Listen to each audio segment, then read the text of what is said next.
BXB. It's in the game!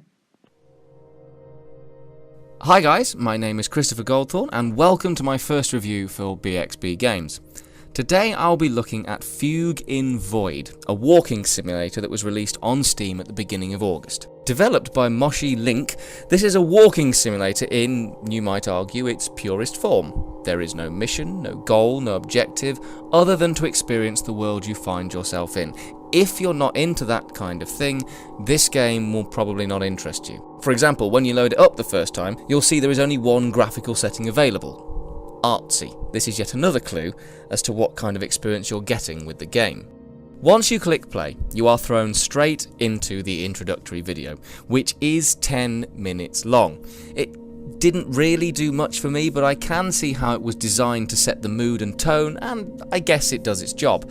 Then the game opens up to your control and you find yourself in a stylized world. First things first.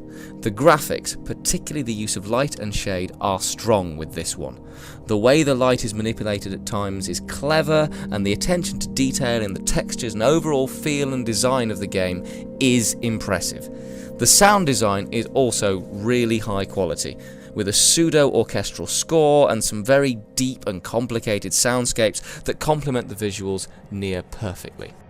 As you walk the opening steps of the experience, you're treated to a story of my mind, to quote the developer, and it is certainly atmospheric, well-designed, and imaginative. But there was one big question nagging at the back of my mind, and as I got deeper into the experience, it got louder. Was this designed as a game, or was it a university project that the developer decided was good enough to sell? Now, don't get me wrong. The talent on display here in both design and implementation is not in question. It is a well-made, well-put-together experience. But there is something in the presentation that makes this feel more like an interactive graphic design CV rather than a fully fledged product. Every transition, for example, is a fade, which makes each segment feel disconnected, despite the environments remaining remarkably similar until the last third of the game. And there are random 30-second segments in which you have no real control, if any. You are just there to witness what the developer hath wrought. I honestly can't tell if this is a clever way of making you feel like you're in a dreamlike mindscape, or sloppy and lazy design. Speaking of art versus design, the game has no save system or menus. In itself, this is not a problem. It's designed to be experienced as a whole 1-hour experience in one sitting. But it does become an issue if, as happened during my playthrough, your game freezes and you have to start again. With an intro video that takes up 10 minutes of your hour-long experience, it might be better to have at least a DVD-style scene selection instead of forcing your player to retrace every single step. I appreciate the intention and rationale behind the lack of a save menu system, but I can't help but wonder if it was a decision for the good of the experience or to help cement the artsy tag. That's another thing.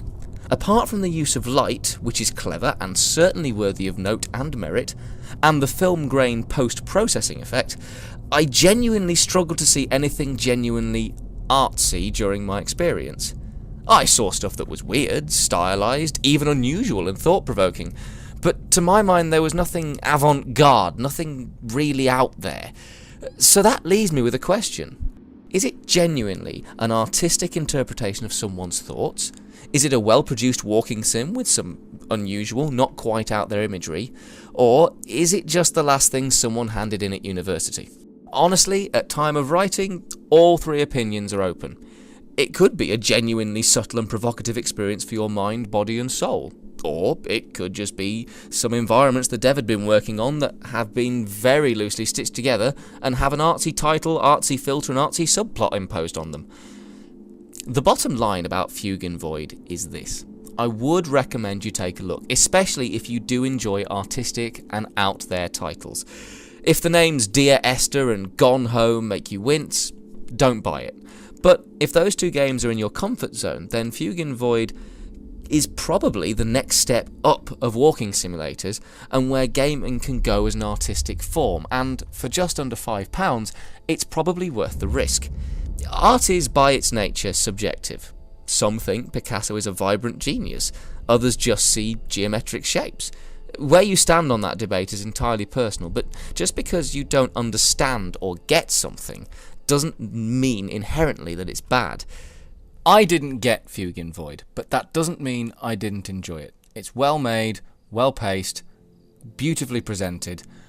Whether it was meant for this or whether it was just a university project, to a certain extent, I'm not entirely sure it matters.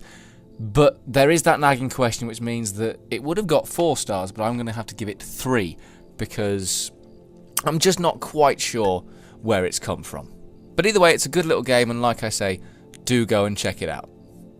BXB. It's in the game.